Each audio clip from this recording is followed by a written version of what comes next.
Spider-Man Lotus is a fan film that is making a lot of noise right now. From first-time director Gavin J. Konop comes this bizarre, messy, bad movie. Releases online amidst controversy to less than what I'd call critical acclaim, and the world keeps on spinning. But the story is a lot more complex and, in my opinion, a lot more interesting than that. And I feel like it's very important for you to know all of it before we get into this.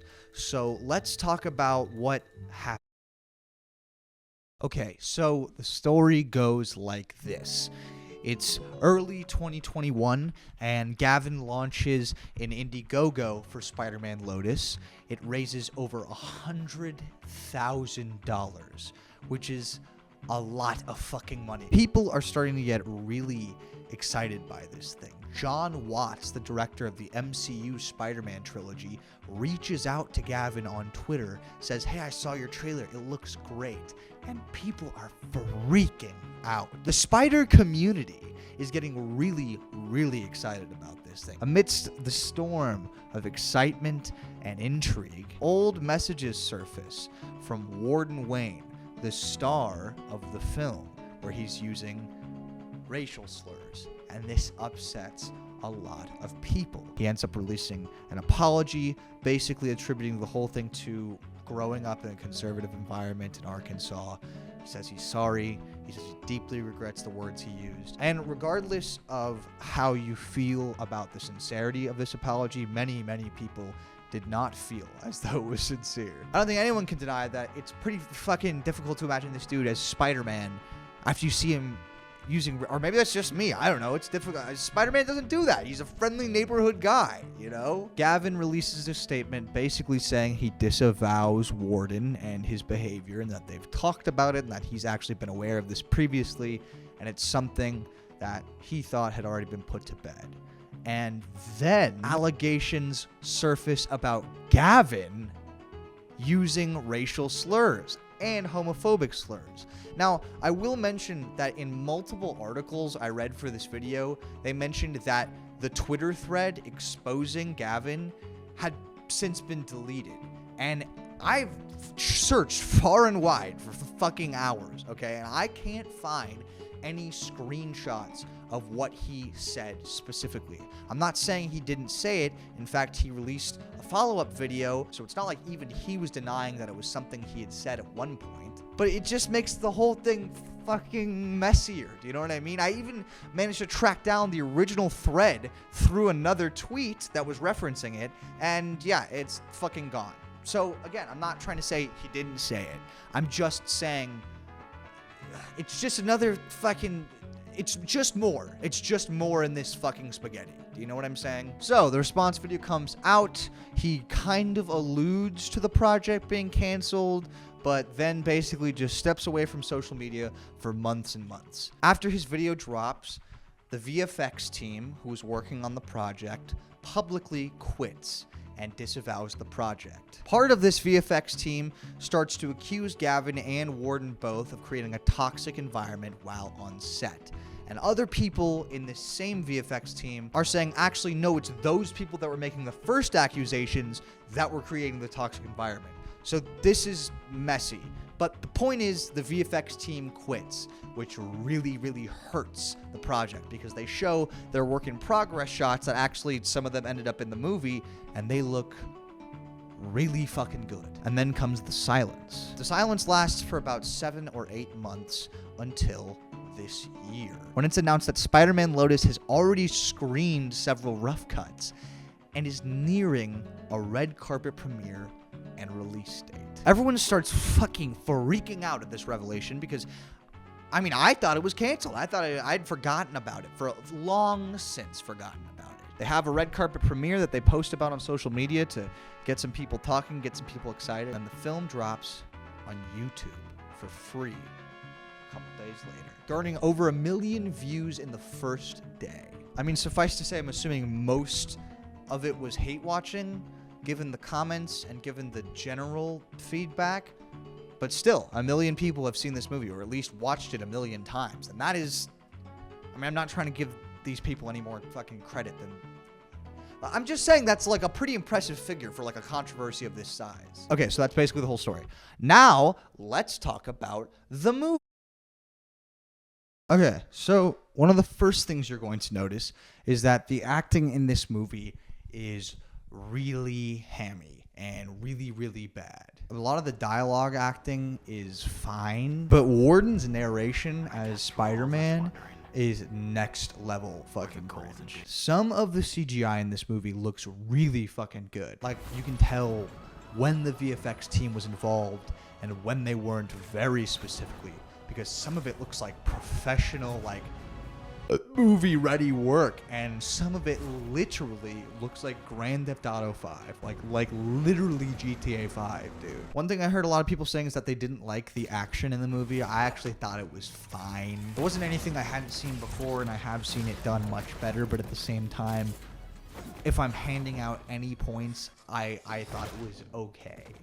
And also, the rest of the movie is so fucking boring that, like, I'll take any scrap of anything I can fucking get. There are just a shitload of technical issues, man. A lot of the shots aren't even in fucking focus. And that changes as they go on further into the film, so maybe they got, like, a handle on their camera. But a lot of this stuff in the beginning does not look good. I gotta say, the actor who plays Harry is actually doing a pretty good job. It's not like fucking Daniel Day-Lewis or anything, obviously, but it's, you know, he's probably one of the more competent actors here. We are then treated to this comic book styled opening, which, like, does not help the movie in terms of feeling amateur. They're just drawings, and yeah, they're pretty drawings, but like, who gives a fuck? This isn't hitting. And also, what the fuck is this font? So get to the point. Why are you here? Because everything's a mess, Peter. I haven't seen you in weeks. Harry is gone. Nobody wants to go out with me anymore. What, so you came to bug me about it? No. Peter Parker in this movie is a fucking asshole.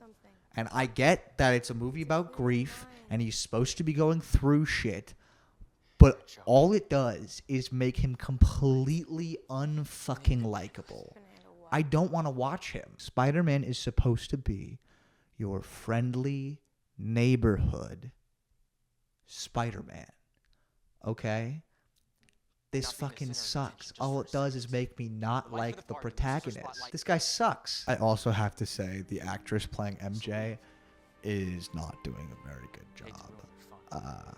And I hate to bring that up for reasons I'll get into later, but she was the weakest performer in the whole film. We have this dream sequence that I actually think is, like, okay.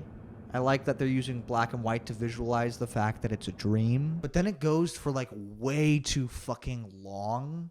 And I just stop caring completely. And it's like, okay, thank you for ruining what could have been a cool scene. It's like, okay, I get it. I do not care. The lighting in this movie is not very well done. Any of the daytime scenes are okay.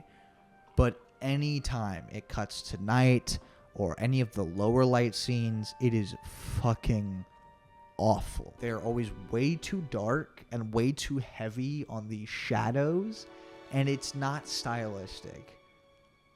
It looks like shit. I feel like a lot of this movie comes across as someone who, like, has watched a lot of movies but hasn't actually made one themselves. The pacing is so bizarre, and certain scenes literally just come out of fucking nowhere. Like this scene where he's, like, watching footage of his old friend group, and it's like, okay, yes, I get it. Peter is sad about his dead girlfriend. It's just one character trait. We've been talking about it for a while. There's this scene where Harry is, like, sadly walking through New York City, and a cover of a Radiohead song is playing, and it's so fucking funny because he's not doing anything. He's just walking around, but this song is so dramatic and it keeps building like something's about to happen, and then literally he's just standing and then walking in a bunch of different places while Radiohead plays.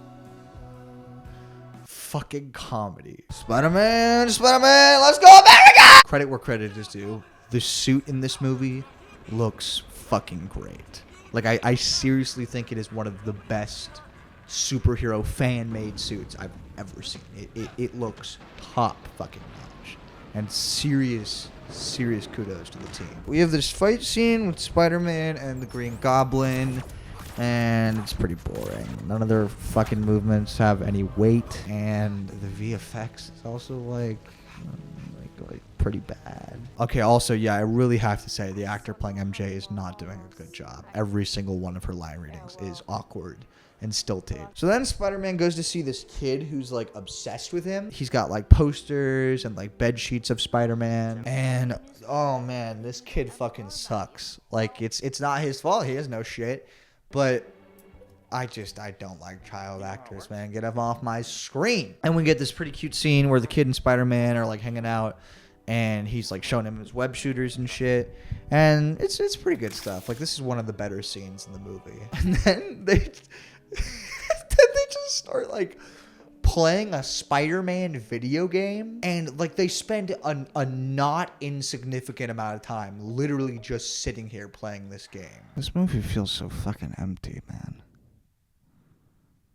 Oh, also, I forgot to mention this kid has cancer, which becomes really fucking funny once Spider-Man starts telling him how hard it is to be Spider-Man. Yeah, you fucking tell that dumbass kid with the terminal illness, Spider-Man. I like this idea of doing a more grounded, emotional superhero movie. The problem is that none of it comes off as real or authentic, even for a second. So even in its best moments, I don't care. I don't give a shit because the movie has given me nothing to latch on to emotionally. I don't feel like I'm ever really feeling what they want me to feel. Okay, again, the actor playing Harry is probably the best one here. He's doing a pretty good job here. And MJ also does okay in this scene. This is one of the better ones. Okay, this is another moment where we can see why the lighting is super lackluster in this movie. This would be a great moment for Spider-Man to be in the shadows, right? Sort of visualizing the fact that he's lost and he doesn't understand. He's not really thinking about things clearly. And this mom character could be lit up brightly to represent humanity and hope and maybe something Spider-Man has lost along the way, right?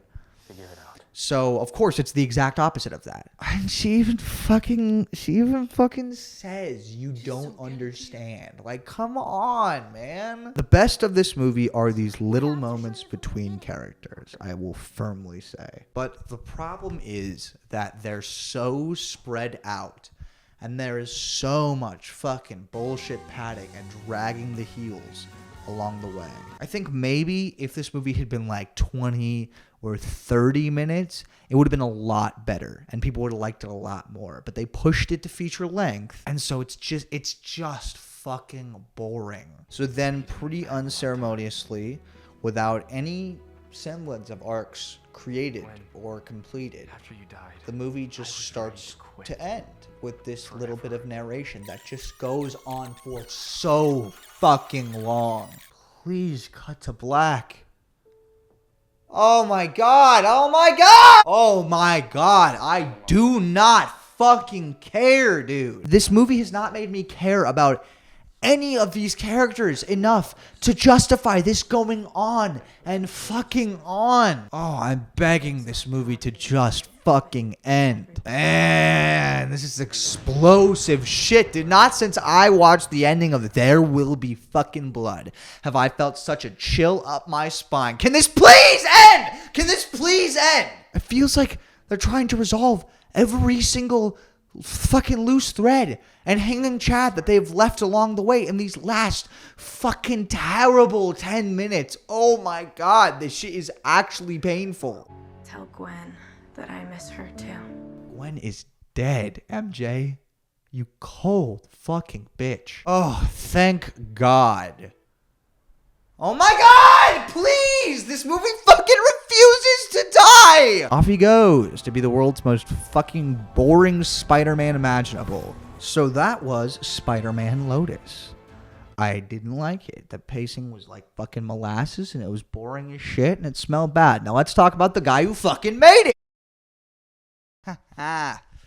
Let's talk about Gavin.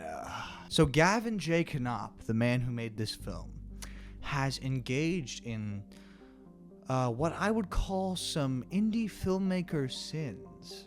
You see, Gavin loves to shit talk. It is one of his favorite fucking things. He's shit talking the actress who plays MJ in his own movie.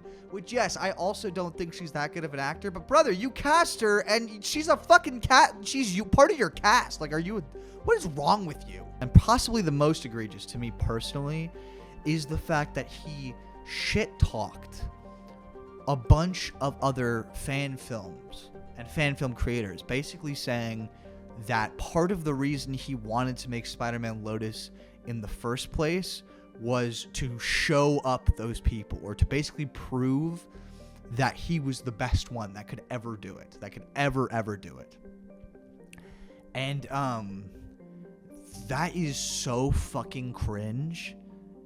It's like ridiculous. Like, that goes against everything I know about filmmaking, in that it's supposed to bring people together and entertain, and you're supposed to be doing it with the hope that you'll make something good, period, not better than your peers. You're doomed to fail.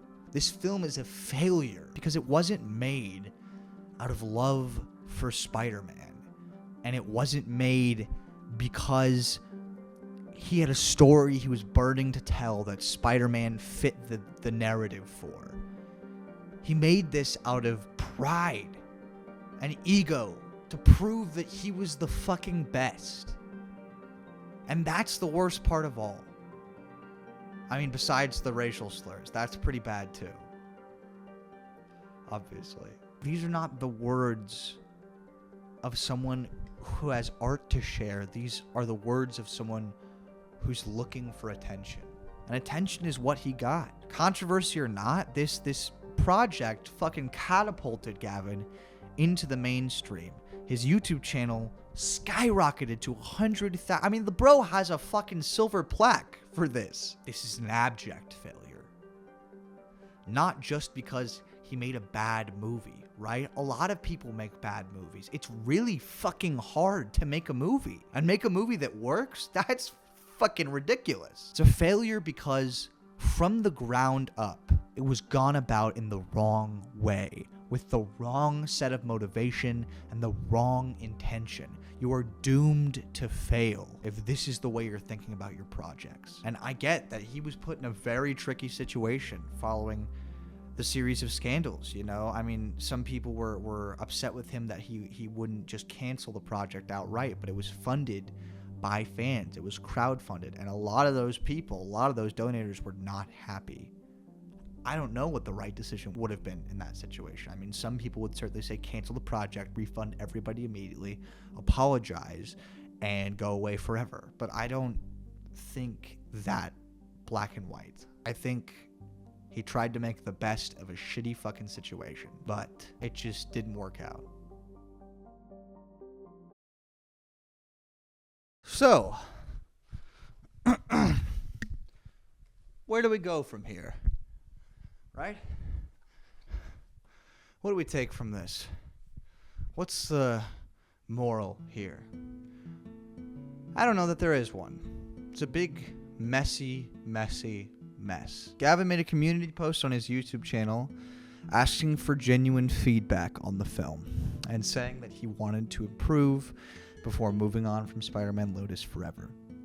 And that much I can respect. It's difficult to even just read, I'm sure, the amount of vitriolic criticism he has faced over the past year or so. So to actually ask for it shows, in my opinion, genuine artistic merit. And listen, it's not like this dude made the biggest piece of shit imaginable, right? There were certain parts of this movie that I actually thought were done okay. Again, nothing groundbreaking, nothing new, nothing innovative or unique, but okay. there are foundations of a pretty good filmmaker here if he was to really, really work at it. Lots of very, very talented filmmakers have made terrible, atrocious films and more than bounced back afterwards. So I am interested to see where Gavin goes from here. If these behaviors are truly in the past, like I hope they are, maybe there's a future here where Gavin can actually become a pretty respectable young filmmaker. I'd call it a crushing failure from a lot of angles. You know what? At least they gave it a try. Because most people don't create anything. At least they gave it a try. At least they can die knowing they made something. And is it the best movie of all time? Far, far from it. But they made something. They created something. And there's something beautiful about that.